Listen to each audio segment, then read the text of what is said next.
तो बेटा आज एक नया चैप्टर स्टार्ट करते हैं, दैट इज़ थर्मोडायनेमिक्स, है ना। काइनेटिक थ्योरी ऑफ गैसेस के बाद थर्मोडायनेमिक्स, है ना। It is a very important topic, chemistry के अंदर भी आपने पढ़ा हुआ होगा। हल्का फुल्का चेंज है केमिस्ट्री के अंदर और यहाँ पे ही जो फिजिक्स वाला है वो कैसे क्या चेंजेस है वो धीरे धीरे पता लगेगा आपको।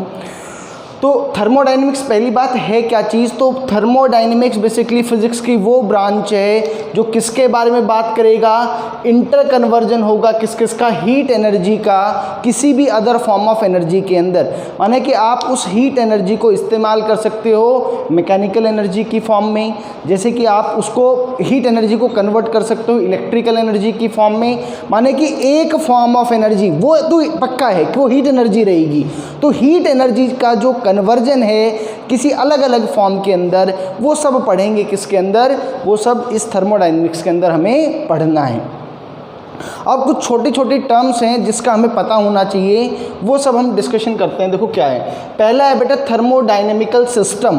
तो कोई भी एक ऐसा सिस्टम जिसको हम प्रेशर, वॉल्यूम और टेम्परेचर की फॉर्म में रिप्रेजेंट कर सकते हैं, ऐसे सिस्टम को क्या कहा जाएगा, थर्मोडायनेमिकल सिस्टम। माने कि मैं उस चीज़ को एक्सप्रेस करने के लिए किसका इस्तेमाल करूं, प्रेशर का, वॉल्यूम का और टेम्परेचर का। तो इस तरह का जो सिस्टम है उसको क्या कहा जाएगा, उसको थर्मोडायनेमिकल सिस्टम कहा जाएगा। अगला जो है दैट इज़ योर सराउंडिंग्स, वो क्या है, सराउंडिंग। तो भैया सीधी सी बात है, जो थर्मोडायनेमिकल सिस्टम है ना आपका, इसको छोड़ करके बाकी सब क्या है, वो आपका सराउंडिंग है। यानी कि जो आपका जो सिस्टम है वो किसके साथ हीट एनर्जी एक्सचेंज करेगा, ये आपका सराउंडिंग के साथ हीट एनर्जी को एक्सचेंज करेगा। Next is isolated system. तो आइसोलेटेड सिस्टम का मतलब क्या हो गया बेटा, आप इसको क्लोज सिस्टम भी बोल सकते हो। माने कि यहाँ पर आपका एनर्जी का और किसका, मैटर का किसी भी तरह का एक्सचेंज अलाउ नहीं है, वो एक्सचेंज नहीं हो सकता। ऐसा जो सिस्टम कहलाएगा वो आइसोलेटेड सिस्टम कहलाएगा। अगला है आपका यूनिवर्स। माने जो सराउंडिंग है और जो आपका थर्मोडायनेमिकल सिस्टम है, माने सिस्टम प्लस सराउंडिंग, इनको अगर आप इकट्ठा जोड़ दें तो दैट बिकम्स योर यूनिवर्स। वो क्या हो जाएगा, वो यूनिवर्स हो जाएगा। अगला है थर्मोडायनेमिकल वेरिएबल्स। तो ये अभी बता भी दिया क्या क्या, प्रेशर, वॉल्यूम, टेम्परेचर और नंबर ऑफ मोल्स, इसको कंपोजिशन भी बोल सकते हैं। ये जो है इनको क्या कहा जाएगा बेटा, थर्मोडायनेमिक वेरिएबल्स कहा जाएगा। अगला है आपका ओपन सिस्टम। तो केमिस्ट्री के अंदर आपने पढ़ा होगा, ओपन सिस्टम का मतलब बेटा क्या हो गया, बड़ा सिंपल सा एक एग्जांपल हम इसमें पढ़ लेते हैं। ओपन सिस्टम में मान लो कि ये आपका कप ऑफ टी है या कप ऑफ कॉफ़ी है, कुछ भी मान लो। तो ये ओपन सिस्टम है ना, इसको कवर नहीं किया हुआ, तो बेटा यहाँ पे दोनों चीज़ों का एक्सचेंज अलाउ है। यहाँ पे हीट एनर्जी का भी एक्सचेंज होगा और मैटर, दोनों का एक्सचेंज हो सकता है। इस तरह का जो सिस्टम है आपका वो क्या कहलाएगा, वह ओपन सिस्टम कहलाएगा। मैटर का भी एक्सचेंज होगा और एनर्जी का भी एक्सचेंज होगा। अगर इसी कप को बेटा क्या कर दिया जाए, ढक दिया ऊपर से, है ना, जब आप ढक दोगे तो देखो, अगर आपने चाय इस कप में रख दी, ढक के भी रख दी, तो थोड़ी देर बाद चाय तो ठंडी हो जाएगी। इसका मतलब यहाँ पे क्या हुआ है इस वाले केस में बेटा, कि मैटर का एक्सचेंज नहीं हो पाया सराउंडिंग से, लेकिन किसका एक्सचेंज हो गया, हीट एनर्जी का एक्सचेंज हो गया। तो यानी कि यहाँ पे एनर्जी का एक्सचेंज होगा, है ना, एनर्जी एक्सचेंज तो पॉसिबल है, एनर्जी एक्सचेंज होगा, लेकिन जो मैटर एक्सचेंज है बेटा, मैटर एक्सचेंज नहीं होगा। जबकि इस वाले केस में बेटा ना ही एनर्जी एक्सचेंज होगा, energy exchange no, matter exchange no, sorry matter exchange ये भी पॉसिबल नहीं है। तो ये दो तरह का आपके सिस्टम हो गया, ओपन सिस्टम और क्लोज्ड सिस्टम। ठीक है, अच्छा ओपन सिस्टम में तो दोनों ही अलाउ होंगे ना, सॉरी बेटा, दोनों अलाउ हैं इसमें। तो now next is your zeroth law of thermodynamics. भाई जीरो लॉ थर्मोडाइनमिक्स क्या कहता है ये समझो। कहता है कि ए और बी दो अलग अलग बॉडीज़ हैं और लेट अस से कि वो थर्मल इक्विलिब्रियम में है। थर्मल इक्विलिब्रियम का मतलब क्या हो गया बेटा, बॉडी नंबर ए का और बॉडी नंबर बी में कोई फ्लो ऑफ हीट नहीं हो सकता। और वो कब नहीं हो सकता, जब दोनों का टेम्परेचर सेम है। ये हम पहले कैलोरीमीटर में पढ़ चुके हैं, यानी कि दोनों का टेम्परेचर बेटा क्या है, सेम है। अगर ऐसी कंडीशन है तो उसको कहा जाएगा थर्मल इक्विलिब्रियम। उसको क्या कहा जाएगा बेटा, थर्मल इक्विलिब्रियम।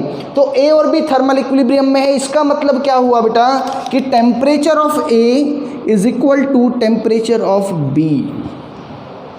ये पहला।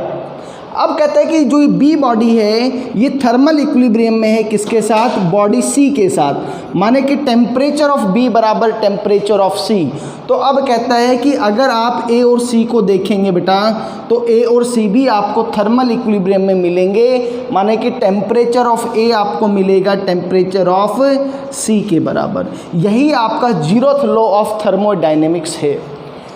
जीरोथ लॉ ऑफ थर्मोडाइनमिक्स ने किस कॉन्सेप्ट का इंट्रोडक्शन किया, टेम्परेचर का जो कॉन्सेप्ट है वो यहीं से आया, जीरोथ लॉ ऑफ थर्मोडाइनमिक्स से। ठीक है, ये आपकी कुछ छोटी छोटी टर्म्स थी और कुछ छोटी छोटी टर्म्स हैं, देखें। सबसे पहला बेटा अभी थर्मल इक्विलिब्रियम में आपको बता चुका हूँ। थर्मल इक्विलिब्रियम का मतलब हो गया कि जो दो बॉडीज़ हैं, कोई भी दो बॉडीज़ जो थर्मल इक्विलिब्रियम के अंदर हैं, उन दोनों के बीच में हीट एक्सचेंज नहीं हो सकता अभी, क्योंकि दोनों का टेम्परेचर सेम रहेगा। तो जब दो बॉडीज़ का सेम टेम्परेचर होगा उसको कहा जाएगा थर्मल इक्विलिब्रियम। अगली जो बात है बेटा, अपना जो अगला जो टॉपिक है that is internal energy. Internal energy,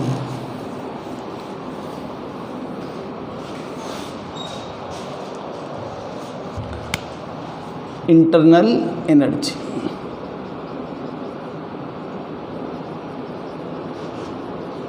इसको बेटा U से रिप्रेजेंट करते हैं। और वैसे अगर हम बात करें तो हमारे लिए इंटरनल एनर्जी से ज़्यादा इम्पॉर्टेंट क्या है, चेंज इन इंटरनल एनर्जी। ज़्यादा इम्पॉर्टेंट क्या है, चेंज इन इंटरनल एनर्जी। भाई जैसे कि नाम से ही पता लग रहा है कि किसी भी सिस्टम की आंतरिक एनर्जी जो है, इंटरनल है ना, वो एनर्जी जो है, तो बेटा ये दो जगह से आ सकती है। देखो, एक तो वो हो सकती है, भाई कोई भी सिस्टम है ना बेटा, उसके पास देखो एनर्जी दो ही फॉर्म में है। एक तो उसकी स्टोर्ड फॉर्म ऑफ एनर्जी है जिसको आप पोटेंशियल एनर्जी बोलते हैं। दूसरी जो आपकी एनर्जी है बेटा वो आपकी काइनेटिक एनर्जी है। वो आपकी क्या है, काइनेटिक एनर्जी है। ठीक है बेटा, काइनेटिक एनर्जी और आपकी पोटेंशियल एनर्जी हो सकती है।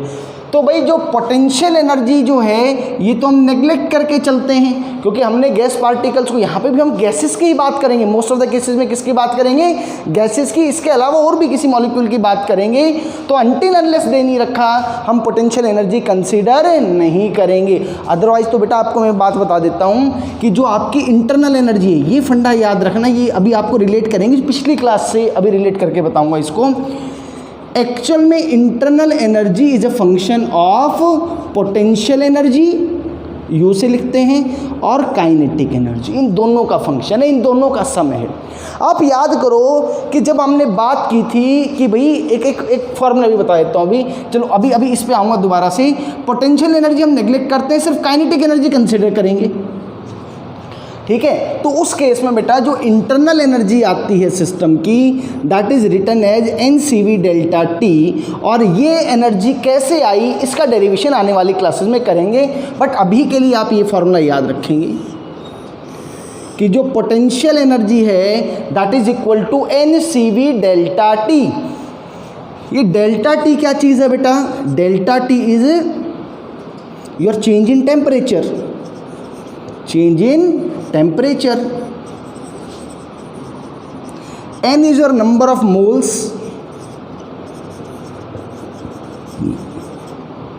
और बेटा CV होता है ये मोलर स्पेसिफिक हीट।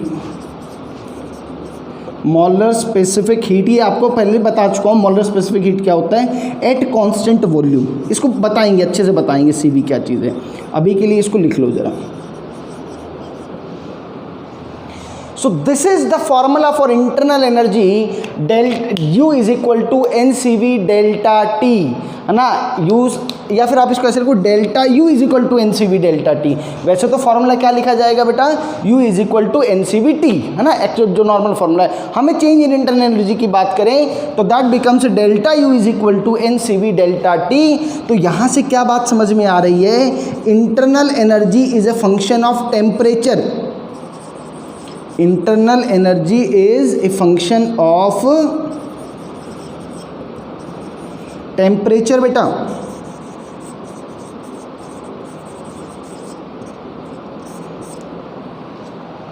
माने कि टेम्परेचर बदलेगा तो इंटरनल एनर्जी बदलेगी। लेकिन इसमें थोड़ा सा झोल है, ये जो फार्मूला जो आपने लिखा इसमें क्या प्रॉब्लम है बेटा, कि ये जो फार्मूला आपने लिखा इंटरनल एनर्जी का, ये तब लिखा जब पोटेंशियल एनर्जी नहीं है। जब पोटेंशियल एनर्जी आपके सिस्टम में नहीं है तो ही तो ये फार्मूला आया। ये बेटा this is a measure of only kinetic energy, measure of kinetic energy.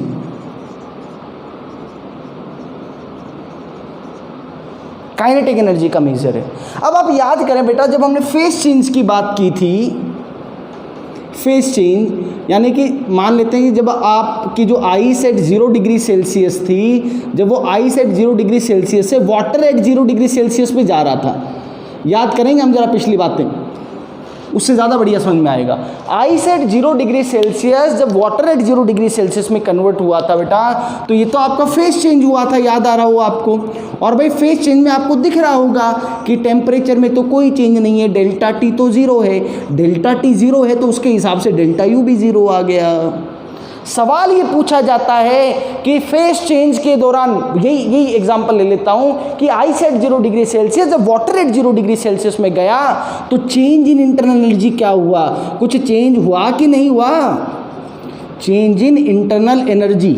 तो अगर तो बेटा आप इस वाले फंडे से देखते हैं तो आपका आंसर आएगा जी कोई चेंज नहीं हुआ क्योंकि टेम्परेचर नहीं बदला। लेकिन ऐसा तो हुआ नहीं, हीट का तो चेंज हो ही रहा है भाई, हीट का तो लॉस हो ही रहा है या गेन हो रहा है किसी एक सिस्टम में। तो एक्चुअल में वो फंडा यहाँ से नहीं देख पाओगे। कारण क्या है कि ये सिर्फ काइनेटिक एनर्जी का मेजर बता रहा है। और एक्चुअल में जब फेज चेंज होता है तो बेसिकली क्या होता है, जो स्ट्रक्चर है, बेसिक स्ट्रक्चर जो है किसका, कोई भी मान लो आइस का जब वाटर में जा रहा है तो उसके बीच में, जब भी आइस में था तो दोनों पार्टिकल्स के बीच की जो दूरी थी वो बड़ी कम थी। जब वो यहाँ से जब दूसरे फेज में जाएगा ये दूरी बढ़ गई, और जब ये दूरी बढ़ेगी तो पोटेंशियल एनर्जी में चेंजेस आएंगे। तो एक्चुअल में क्या हो रहा था, आप ये बात ध्यान रखो कि मैंने कहा था कि दोनों का फंक्शन है बेटा। तो हाँ, ये वाला पार्ट तो 0 ज़रूर हुआ लेकिन इस वाले पार्ट में चेंज आया, आप देखिएगा। तो इसीलिए इंटरनल एनर्जी में चेंज होता है, इसीलिए इंटरनल एनर्जी में चेंज होता है। आप लोगों ने केमिस्ट्री में कैसे पढ़ा होगा इसको, स्पॉन्टेनियस प्रोसेस वाले तरीके से, कि इसकी जो स्पॉन्टेनिटी है वो क्या हो गई है, वो इनक्रीज़ हो गई है ना। ज़्यादा अब ज़्यादा मूवमेंट पॉसिबल होगा तो इसकी इंटरनल एनर्जी भी बेटा बढ़ जाएगी ना। जिसकी स्पॉन्टेनिटी बढ़ जाती है उसकी इंटरनल एनर्जी भी बढ़ जाती है, उस फंडे से भी आप समझ सकते हैं। तो यानी कि इंटरनल एनर्जी 0 नहीं रहती बेटा। एक्चुअल में क्या होगा, यहाँ पे there is change in internal energy, change in internal energy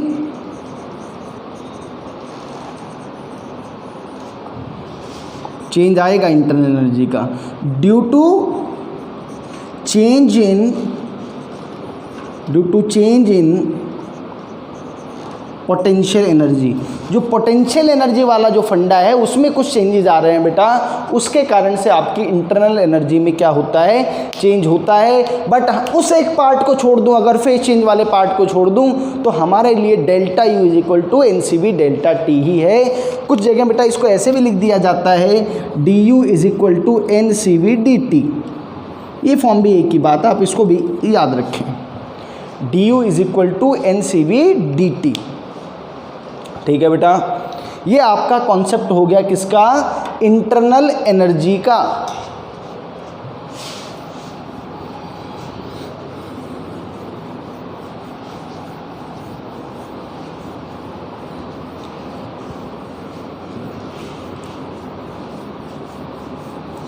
So this is the concept of internal energy. अब बात करते हैं बेटा थर्मोडायनेमिक प्रोसेसेस का।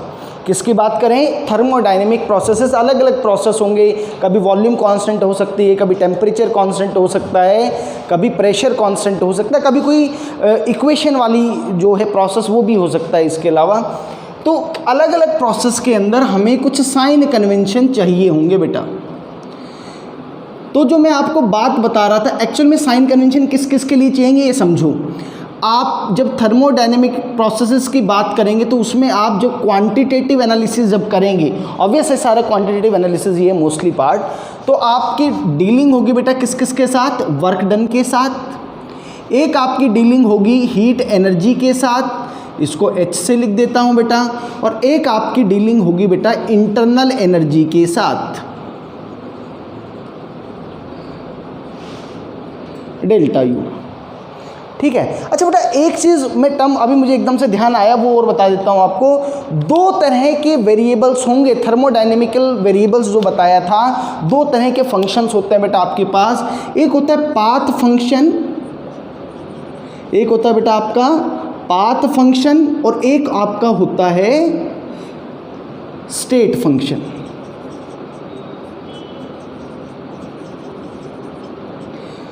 पाथ फंक्शन का मतलब बेटा वो वेरिएबल्स या वो वेरिएबल्स जिनका जो वैल्यू है वो रास्ते पे डिपेंड करता है कि आप उसको किस पाथ से लेकर के गए हो। Variables whose values depend upon the path taken, depend upon the path taken. जो रास्ता आपने चुना है, मान लिया बेटा आप किसी एक सिस्टम को ए से बी तक लेके जा रहे हो, तो कोई आदमी तो उसको इस पाथ से लेके गया, कोई आदमी उसको इस पाथ से लेके गया, कोई आदमी उसको इस पाथ से लेकर के गया, अलग अलग रास्ते से जाया जा सकता है। तो अगर वो वेरिएबल्स जिनका जो बेटा क्या चीज़ होंगी, जिनकी वैल्यूज़, वो वेरिएबल जिनकी वैल्यूज भाई इससे लेके जाऊं तो अलग आए, इससे लेके जाऊं तो अलग आए, इससे लेके जाऊं तो अलग आए, ऐसे जो वेरिएबल्स हैं उनको बेटा क्या कहा जाएगा? उनको पाथ फंक्शन कहा जाएगा। फॉर एग्जाम्पल आपका बेटा वर्क डन, आपका जो वर्क डन होगा वो डिपेंड करेगा, या फिर एक और आप हीट एनर्जी की भी बात कर लो, हीट एनर्जी, ये दोनों वेरिएबल्स जो हैं ये आपके पाथ फंक्शन है, ये पाथ पे डिपेंड करेंगे कौन से रास्ते से आप गए हो। दूसरा है बेटा आपका स्टेट फंक्शन। स्टेट फंक्शन का मतलब क्या हो गया? वेरिएबल्स whose values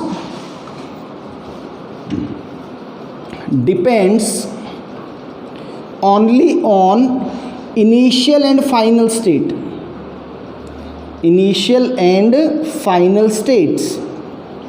भाई जैसे आप ए और बी की बात करें तो इनिशियल स्टेट और फाइनल स्टेट, चाहे आप किसी भी रास्ते से चले जाओ, दोनों के लिए वो क्या है? वो सेम ही रहेंगे, इनिशियल स्टेट और फाइनल स्टेट। माने कि ये बेटा जो है आपके स्टेट फंक्शंस, ये किस पे डिपेंड नहीं करते? डज नॉट डिपेंड ऑन किस पे बेटा? On path taken.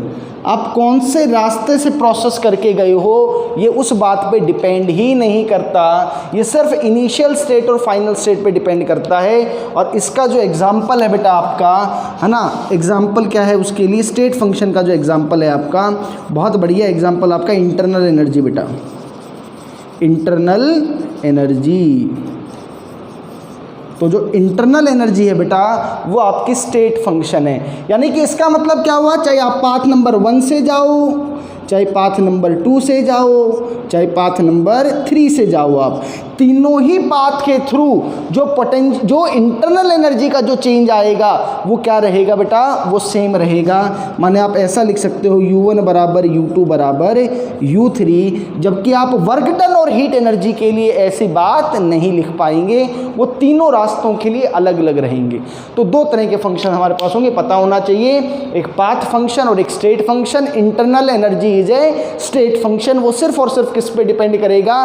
वो एक्चुअल में जरा आप सोचो कि वो एक्सप्रेशन से भी तो लग रहा है कि delta U is equal to NCV delta T, ये दोनों चीज़ें फिक्स्ड हैं। तो डेल्टा टी जब आप यहाँ से यहाँ जाओगे तो चाहे किसी भी रास्ते चले जाओ, डेल्टा टी तो सेम ही है। तो इसलिए ये क्या है, ये सिर्फ डेल्टा टी पे डिपेंड कर रहा है, माने वो सिर्फ इनिशियल और फाइनल स्टेट पे डिपेंड करता है। तो ये स्टेट फंक्शन हो गया। चलो अब बेटा वापस से बात कर रहा था मैं साइन कन्वेंशन की, कि साइन कन्वेंशन का मतलब कि भैया कोई भी सिस्टम में आप वर्क डन कब पॉजिटिव कब नेगेटिव लिखोगे, इंटरनल एनर्जी कब पॉजिटिव कब नेगेटिव लिखोगे, और हीट एनर्जी कब पॉजिटिव और कब नेगेटिव लिखोगे। अब भाई एक बात ये है कि यहीं पे दिक्कत आती है केमिस्ट्री के अंदर। आप जो साइन कन्वेंशन आपने पढ़े हैं और फिजिक्स में जो आप साइन कन्वेंशन पढ़ते हैं वो बेसिकली क्या है, वो दोनों ऑपोजिट साइन है। जब मैं पॉजिटिव बताऊंगा तो सेम उसी टाइम पे केमिस्ट्री वाले नेगेटिव यूज़ करते हैं। उसका फंडा समझ लो आज जरा कि ऐसा क्यों होता है। एक्चुअल में सब लोग ऐसे डील करते हैं बेटा, ये अंदर गैस है, ठीक। अब भाई इसके माहौल को जानने के लिए, इसका एनालिसिस करने के लिए दो जगह से इस सिस्टम को देखा जा सकता है। एक आदमी तो इसके अंदर बैठ जाए और एक आदमी बाहर से बैठ के देखे।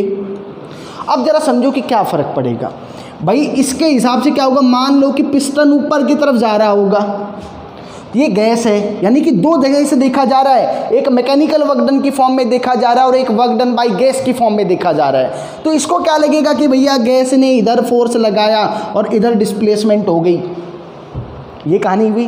तो इसके हिसाब से वर्क डन पॉजिटिव आया। लेकिन उसी टाइम पे इसको क्या लगा रहा होगा कि यार हम तो फोर्स इधर लगा रहे हैं, डिस्प्लेसमेंट ऊपर हो रहा है, तो इसके हिसाब से cos 180 डिग्री वाला फंडा आ गया। इसीलिए दोनों में पॉजिटिव और नेगेटिव का खेल है। हम जो बैठते हैं बेटा वो हम अंदर बैठ के एनालिसिस करते हैं, हम अंदर बैठ के एनालिसिस करते हैं। जो आप केमिस्ट्री में पढ़ते हो वो आप बाहर से एनालिसिस करते हो। इसीलिए दोनों के साइन कन्वेंशन में अंतर है, बाकी कोई दिक्कत नहीं है। सीधी सी बात है, अंदर वाले को लगेगा कि इंटरनल एनर्जी घट गई तो बाहर वाले के लिए बढ़ेगी, सीधी सी बात ये है। इसको लगेगा कि मेरी एनर्जी कम हुई है तो गई कहाँ, बाहर वाले के पास गई, तो उसको लगेगा बढ़ गई। यही फंडा है और कोई फंडा नहीं है, ठीक है। कि हम कहाँ से देख रहे हैं उसी का खेल है। तो कोई बहुत ज़्यादा घबराने वाली बात नहीं है कि जी वहाँ पॉजिटिव करो यहाँ नेगेटिव, की छोटी सी बात है, ध्यान रही तो अच्छी बात है, कभी कोई पूछने वाला तो है नहीं। चलो अब साइन कन्वेंशन की देखो बात। तो साइन कन्वेंशन में भाई पहले देखो, work done by the system, work done by the system is taken to be positive.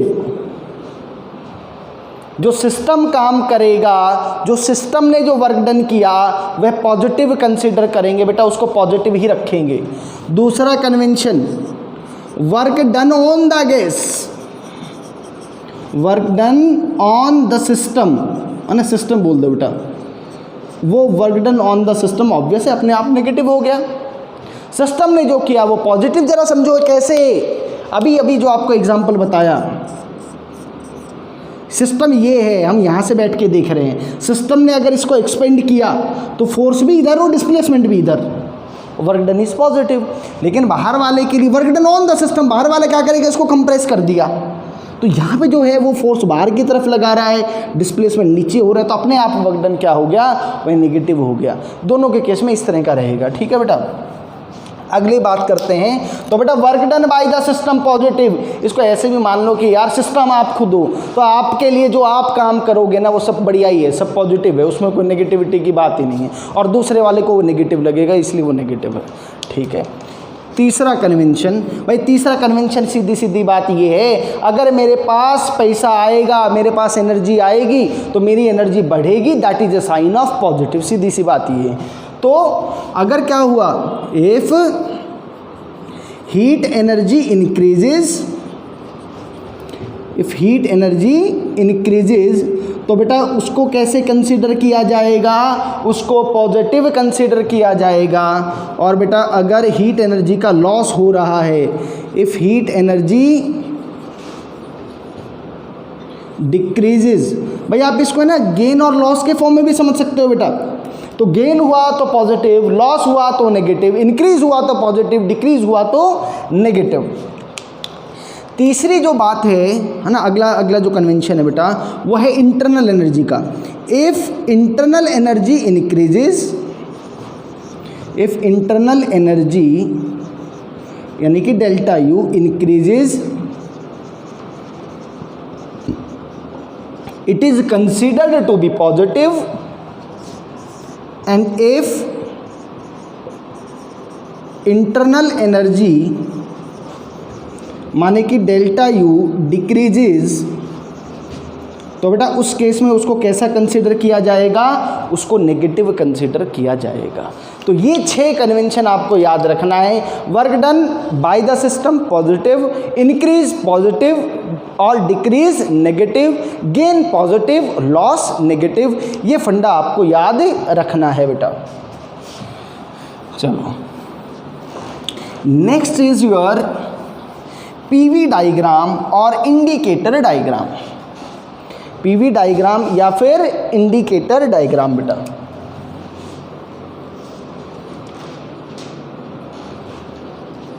या तो आप पीवी डायग्राम बोल सकते हो बेटा इसको, या आप इसको बोल सकते हैं इंडिकेटर डायग्राम। बड़ी थोड़ा सा आज की क्लास में जो है बेटा क्या है, बहुत बेसिक सी चीज़ें हैं, लेकिन अगर आज की क्लास की चीज़ें अगर आपके दिमाग में नहीं रहेंगी तो गलती करने के 100% चांसेस हैं। अगर आप ज़रा सोचो कि साइन आप कोई सवाल सॉल्व कर रहे हो और उसमें कन्वेंशन में गलती कर दी है ना, प्लस की जगह माइनस लिख दिया, तो सवाल गलत है, 100% गलत है।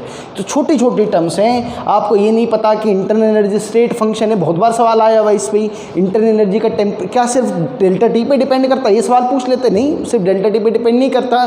You an example of face change, जहाँ पे डेल्टा टी नहीं बदल रहा बट इंटरनल एनर्जी बदल रही। तो छोटी छोटी बातें जो आपको पता होनी चाहिए। भाई पीवी डायग्राम में हम क्या करते हैं, बेसिकली प्रेशर और वॉल्यूम के बीच में एक ग्राफ बना देते हैं।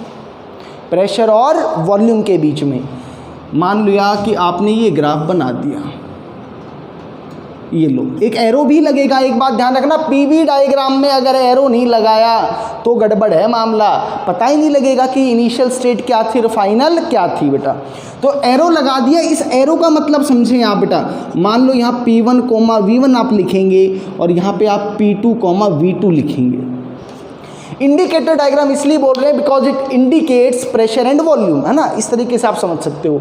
तो भाई ये इसका एरो का मतलब ये है कि जो सिस्टम है जो आपका, वो इस स्टेट से और इस स्टेट पे गया है। This is the initial state and this is the final state. ठीक बात है। तो भैया ये आपका जो डायग्राम है, यानी कि जब मैं जो प्रेशर है उसको वर्टिकल एक्सिस के अलोंग और वॉल्यूम को बेटा किसके अलोंग, वॉल्यूम को मैं हॉरिजॉन्टल एक्सिस के अलोंग जो प्लॉट करूंगा और वो जो ग्राफ बनाऊंगा, वो जो कर्व बनाऊंगा, that is known as PV diagram और इंडिकेटर डायग्राम। उसके थ्रू देखो, अब आपको यहाँ पे P1 और V1 पता है, यहाँ पे P2, V2 पता, आप उनके कॉरस्पॉन्डिंग क्या कैलकुलेट कर सकते हैं, टेम्परेचर और वो सब सारी की सारी चीज़ें आप बता सकते हैं। ठीक है। सो this is your PV diagram. PV diagram की बहुत इंपॉर्टेंस है पूरे थर्मोडायनेमिक्स के अंदर, है ना। पीवी डायग्राम की बहुत इंपॉर्टेंस है, लगभग सवाल इसी ग्राफ की मदद से हम करते हैं। अब अगला जो है बेटा, that is cyclic process. Cyclic process, भाई साइक्लिक प्रोसेस का मतलब क्या हो गया कि जो आपका जो सिस्टम है, initial and final state are same. Initial and final states are same. ये हमेशा they always form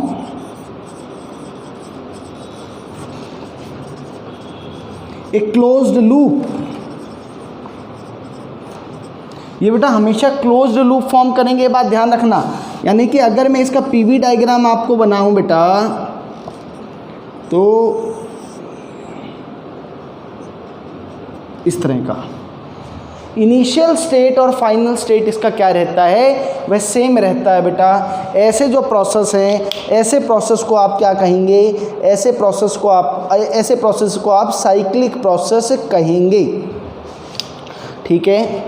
next is non cyclic process.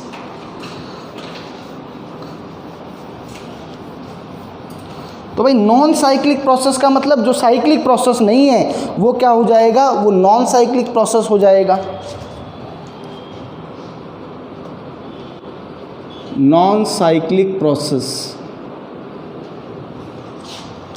यानी कि कुछ प्रोसेस होने के बाद जो सिस्टम है वो अपने इनिशियल स्टेज पे ना जाके किसी अलग स्टेट पे जाए, उसको क्या बोलेंगे आप? उसको नॉन साइक्लिक प्रोसेस कहेंगे। Initial state and final state of the system is different. वो दोनों अलग अलग हैं, दोनों डिफरेंट हैं। ऐसे प्रोसेसेस को बेटा क्या कहा जाएगा? नॉन साइक्लिक प्रोसेस कहा जाएगा। क्लियर है?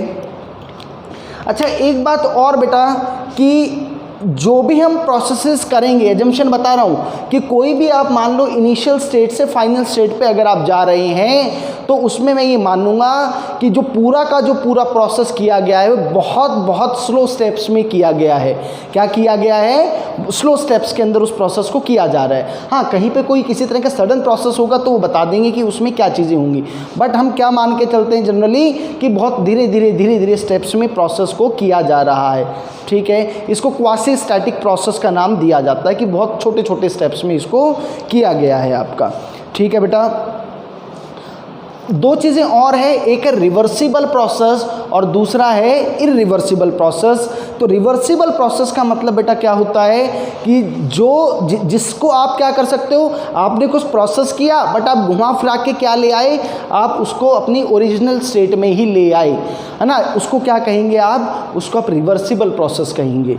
इरिवर्सिबल प्रोसेस का मतलब क्या हो गया कि आपने कुछ प्रोसेस किया बट जहाँ से आपने शुरू किया था बेटा वो आप क्या नहीं कर सकते, उसको वापसी से नहीं लेके आ सकते।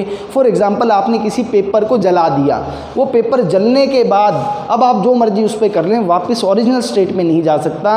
ये इरिवर्सिबल प्रोसेस है। In physics we deal with the reversible processes, है ना। ये रिवर्सिबल प्रोसेस ही तो है। आप इनिशियल और फाइनल स्टेट को दोबारा वहाँ ले आए। ठीक है, हम जनरली किससे डील करते हैं? हम रिवर्सिबल प्रोसेस से डील करते हैं। केमिस्ट्री के अंदर जो आप थर्मोडायनेमिक्स में जो आप पढ़ते हैं वो आप इरिवर्सिबल प्रोसेस वाला पार्ट ज़्यादा पढ़ते हैं। हम यहाँ पे रिवर्सिबल प्रोसेस वाला पार्ट पढ़ेंगे बेटा। ठीक है, नाउ द नेक्स्ट इज कि भैया अब आपका जो नेक्स्ट टॉपिक है that is work done bye thermodynamic system. Work done bye thermodynamic system. जो आपका थर्मोडायनेमिक सिस्टम है उसका वर्क डन की बात कर लेते हैं। क्या वर्क डन है उसका बेटा? चलो, ये हम मान लेते हैं कि आपका कोई कंटेनर है, गैस कंटेनर है बेटा, और ये आपका पिस्टन है। ये सब मैं मान के चलता हूँ जो पिस्टन है वो फ्रिक्शनलेस है। कैसा है बेटा? वो फ्रिक्शनलेस है। कोई अभी यहाँ पे कोई लॉस वॉस और इस टाइप की चीज़ें नहीं हो रही हैं। मान लो बेटा इस टाइम पे इसका प्रेशर P है और इसका वॉल्यूम V है। ठीक है, प्रेशर P, वॉल्यूम V। अच्छा, ऐसा मान लो कि भैया ये जो एरिया ऑफ पिस्टन है, area of piston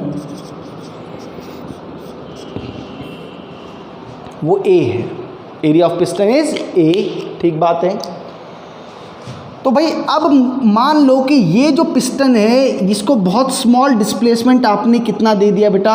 a very small displacement dx is give. ये हम बाय द सिस्टम की बात कर रहे हैं। मान लो बेटा जो यहाँ पे जो भी गैस रही होगी इसने इसको कुछ स्मॉल डिस्प्लेसमेंट क्या दे दिया? वो dx दे दिया। तो इसने जो स्मॉल वर्क डन किया वो तो f डॉट dx होगा, वो f dx आ गया बेटा। एक तरह से वो क्या आ गया? f dx आ गया। यहाँ पे हम प्रेशर और एरिया की बात कर रहे हैं। देखें बेटा ज़रा ध्यान से कि जो फोर्स है वो फोर्स को तो आप कैसे लिखेंगे? याद करो, आप प्रेशर को कैसे लिखते हो? Force upon area. तो बेटा फोर्स को कैसे लिखेंगे आप? प्रेशर इंटू एरिया, यानी कि F is equal to P into A बेटा। तो आप यहाँ पे देखें कि अगर मैं dW लिखूं बेटा तो dW आप कैसे लिखेंगे? F की जगह क्या लिखना पड़ेगा?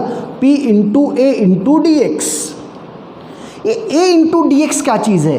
Area of cross section into change in volume, माने कि इतना कुछ आ गया तो ये तो वॉल्यूम है। Area of cross section into length, ये आपका क्या आ गया बेटा? ये वॉल्यूम आ गया। P dV आ गया बेटा ये। और आपको अगर टोटल वर्क डन कैलकुलेट करना है इस केस में, आपको क्या करना है बेटा, अगर टोटल वर्क डन आपको कैलकुलेट करना है तो टोटल वर्क डन कैलकुलेट करने के लिए आपको तो इसको क्या करना पड़ेगा, इंटीग्रेट करना पड़ेगा। Integral P D V, V initial से वी फाइनल। बड़ी कमाल की चीज़ आई, देखो इंटीग्रल पी डी वी ये क्या चीज़ है sir? Sir integral P D V का मतलब तो हो गया कि ये area under P V curve है, एरिया अंडर पीवी कर्व, और we can say area under indicator diagram, area under indicator diagram. तो इसका मतलब ये हुआ बेटा कि आप जो पीवी ग्राफ बनाते हैं, पीवी ग्राफ बनाते हैं, मान लो कि ये ग्राफ आपने बनाया, तो इसमें जो बेटा एरिया जो आपका आता है ना, area under PV graph represents क्या, work done. Area under PV diagram और इंडिकेटर डायग्राम, और indicator diagram represents work done by the system. जो सिस्टम ने वर्क डन किया बेटा, ये वो रिप्रेजेंट करता है एरिया अंडर पीवी डायग्राम। एक बात ये समझ में आ गई, और भाई ये भी समझ में आना चाहिए कि work done will be equal to integral P D V. इस पी को बाहर मत निकाल लेना, इस पी को तभी बाहर लेके आ सकते हैं जब हमें ये पता हो द सिस्टम में, इस सिस्टम के अंदर प्रेशर आपका कांस्टेंट है, अदरवाइज इसको बाहर नहीं लेकर के आ सकते बेटा। चलो जी, तो ये बात समझ में आ गई कि एरिया अंडर पीवी डायग्राम आपका क्या है, वो work done by the system है। चलो, तो अब देखो जरा और छोटी छोटी बातें मैं आपको बता देता हूँ। देखो पहला पार्ट कि वॉल्यूम अगर कांस्टेंट है, भाई अगर वॉल्यूम ही कांस्टेंट हो गई तो बेटा देखो इसका मतलब, इसको दो तरीके से समझाऊंगा। इसका मतलब change in volume D we zero, और भाई जब डी वी जीरो तो उस केस में बेटा जो आप वर्क डन जो इंटीग्रल पी डी वी लिख रहे थे तो डी वी तो जीरो हो गया, तो इसका मतलब वर्क डन जीरो हो गया। और भाई वॉल्यूम जब कांस्टेंट रहती है बेटा, तो ऐसे प्रोसेस को आने वाली क्लासेस में बात करते हैं, ऐसी प्रोसेस को बोलते हैं आइसोकोरिक प्रोसेस। अभी के लिए थोड़ा सा introduction. If V is constant, if V is constant, such process is known as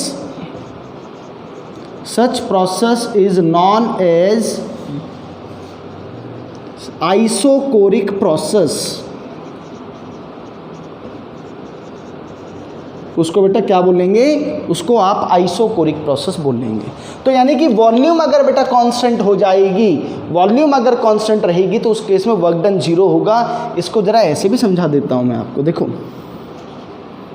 PV diagram बनाएं इसका, तो आप पीवी डायग्राम तो ऐसे बनाएंगे इसका, तो आप देखो इसके अंडर तो जो एरिया आएगा, एरिया अंडर पीवी ग्राफ, वो तो कुछ एरिया है ही नहीं, वो तो ज़ीरो आएगा बेटा।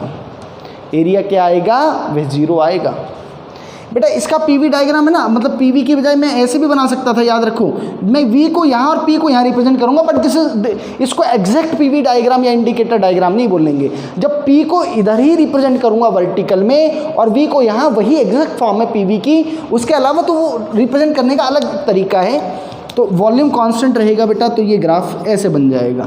तो दोनों ही ग्राफ में आप देखो, दोनों ही केस में वी कांस्टेंट है, बट जो वर्क डन होगा बेटा, work done will B zero. Work done क्या आएगा, वो जीरो। ये गलती मत कर देना कि इस केस में ये वाला एरिया निकाल दूं मैं, ऐसी कोई बात, इस तरह की कोई हमने चीज़ नहीं पढ़ी है, ठीक है बेटा, वो गलत होगा। आगे देखो कि अगर मान लो वॉल्यूम इंक्रीज हो रही है, देखते हैं, देखो second part, if volume is increasing, if volume is increasing,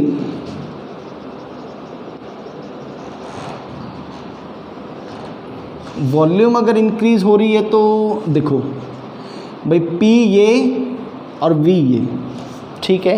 मैं मान लेता हूँ ऐसे ही आपको सिर्फ समझाने के लिए कि प्रेशर में कांस्टेंट मान लेता हूँ अगर, तो वॉल्यूम अगर बेटा बढ़ेगी तो इस तरह का डायग्राम बनेगा, इस तरह का जो डायग्राम बनेगा बेटा, तो अब आप देखो कि वर्क डन जो आएगा वो आपने क्या लिखा था बेटा, इंटीग्रल P dV, ध्यान से समझना, और ये बेटा आपने लिखा था ये V इनिशियल और ये V फाइनल।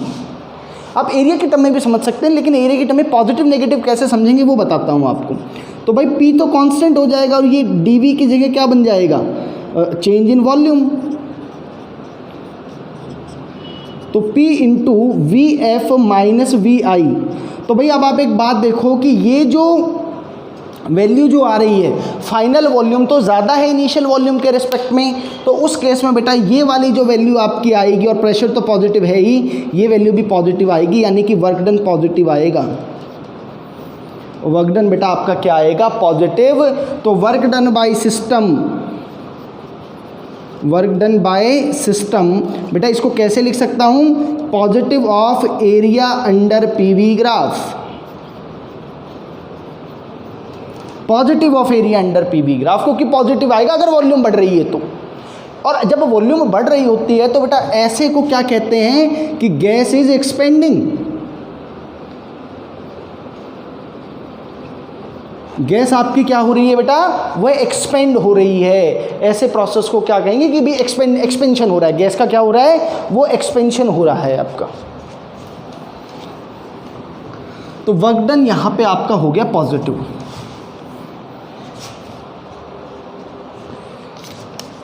तीसरी बात बेटा कि अगर आपका क्या हो रहा है, इफ वॉल्यूम इज डिक्रीजिंग,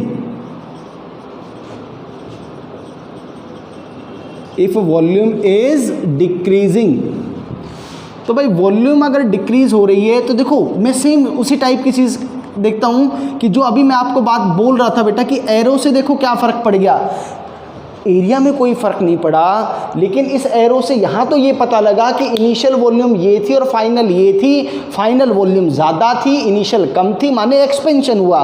लेकिन यहाँ पे देखो कि PV डायग्राम का जो इंडिकेटर डायग्राम जो है बेटा उसमें एरो इधर लगा हुआ है, इसका मतलब बेटा क्या हुआ कि यहाँ पे जो इनिशियल वॉल्यूम है वो तो कम है, सॉरी इनिशियल वॉल्यूम तो आपकी क्या है, ज़्यादा है, और फाइनल वॉल्यूम कम है, क्योंकि यहाँ पे बेटा इनिशियल वॉल्यूम ये है और फाइनल वॉल्यूम ये है, और ये एरिया है। एरिया तो अभी भी दोनों केस में सेम है, एरिया का मैग्नीट्यूड अभी भी दोनों केस के अंदर सेम है, लेकिन बेटा जो आप जो एक्सप्रेशन जो आप लिखोगे P, और बेटा यहाँ पे आप क्या लिखेंगे, आप VF माइनस VI जब लिखेंगे तो फाइनल वॉल्यूम पहले से कम है, तो ये वाला जो एक्सप्रेशन है ये आपका नेगेटिव आएगा। तो यानी कि इस केस के अंदर जो आपका वर्क डन आएगा बेटा, वो वर्क डन आपका क्या आएगा, वो वर्क डन आपका नेगेटिव आएगा। और आप यहाँ पे क्या लिख सकते हैं बेटा कि work done by system, work done by system इस केस में बेटा क्या है आपका, वह नेगेटिव है। एक बात तो ये आप इसको ऐसे भी लिख सकते हैं बेटा, negative of area under PV graph, और इंडिकेटर डायग्राम आप ऐसा भी बोल सकते हैं अगर वॉल्यूम डिक्रीज हो रही है। ये जो प्रोसेस है बेटा इसको बोलते हैं कंप्रेशन हो रहा है, यहाँ पर कंप्रेशन हो रहा है क्योंकि वॉल्यूम आपकी घट रही है। So this is the case when volume is decreasing.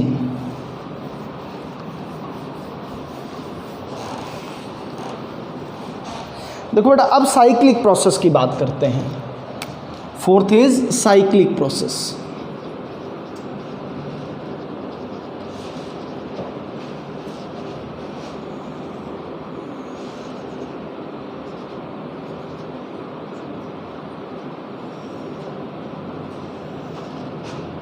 तो बेटा साइक्लिक प्रोसेस में क्या होगा, जो वर्क डन होगा वो तो एरिया ऑफ दैट लूप ही होगा, एरिया ऑफ द लूप ही होगा, लेकिन वो पॉजिटिव होगा कि नेगेटिव ये बात देखना है। देखो दो केस बना रहा हूं आपके लिए।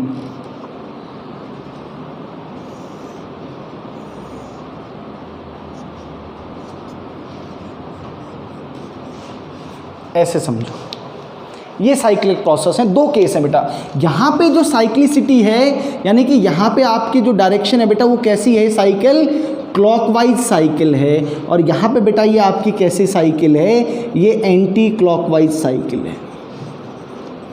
इस बात में तो कोई दिक्कत नहीं है कि सर जो वर्क डन जो आएगा that will be equal to, work done will be equal to area of the loop.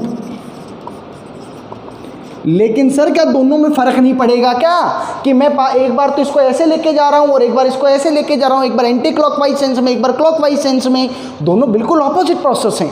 तो बिल्कुल एरिया ऑफ द लूप तो सेम रहेगा, लेकिन अभी डिसाइड करेंगे ये पॉजिटिव होगा और कब नेगेटिव होगा, ये चीज़ देख लेते हैं बेटा एक बार।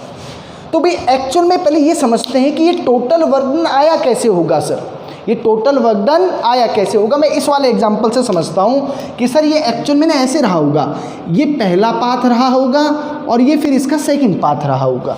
तो जो टोटल जो वर्क डन आएगा आपका, वो टोटल वर्क डन देखो कैसे आया होगा। मैं एरिया अंडर ग्राफ वाले फंडे से समझता हूँ और जो एक्सपेंशन और कंप्रेशन समझाया था उस फंडे से समझता हूँ। देखो भाई इसको ऐसे समझा देता हूँ मैं आपको, ये P, ये V, और भाई पहला प्रोसेस तो ये हुआ था आपका। तो भाई पहला प्रोसेस जो हुआ था तो उस प्रोसेस का जो वर्क डन आएगा वो तो ये वाला एरिया आएगा कि नहीं आएगा, यही एरिया आएगा, और वॉल्यूम आपकी बढ़ रही है। तो यानी कि पहले वाले पाथ से, यानी कि मैं इसको work done by the first path, वो पॉजिटिव आएगा भाई, वो पॉजिटिव आएगा, ये कंफर्म हो गया। इसी तरीके से जो सेकंड वाला जो पाथ है बेटा, ये P और ये V, सेकंड वाला पाथ ये आ रहा है आपका, तो ये वाला एरिया आएगा। जो सेकंड वाला पाथ जो है उसका बेटा जो वर्क डन आएगा वो ये वाला पाथ आएगा। आपकी वॉल्यूम घट रही है तो ये नेगेटिव आएगा। और भाई सीधी सी बात है, आप जरा समझने की कोशिश करें बेटा, कि जो ऊपर वाला जो लूप का एरिया आएगा वो ज़्यादा होगा जो नीचे वाला आएगा उसके रिस्पेक्ट में। तो इसका मतलब ये वाला फैक्टर ज़्यादा है, ये कम है। जब दोनों को जोड़ोगे तो ओवरऑल वैल्यू जो आएगी आपकी, वो ओवरऑल वैल्यू आपकी पॉजिटिव आएगी। माने कि जब क्लॉकवाइज साइकिल में वर्क डन होगा, है ना, ये कैसी साइकिल है, clockwise. In clockwise cyclic process जो आपका वर्क डन रहेगा बेटा, वह वर्क डन आपका पॉजिटिव रहेगा। बिल्कुल उसी कंसेप्ट पर आप ये कैलकुलेट कर सकते हैं कि जो एंटी क्लॉकवाइज है उसका वर्क डन आपका क्या रहेगा, वह नेगेटिव रहेगा। इन एंटी क्लॉकवाइज साइक्लिक प्रोसेस जो आपका वर्क डन है, वह वर्क डन आपका बेटा क्या हो जाएगा, वो वर्क डन आपका नेगेटिव हो जाएगा। ठीक बात है।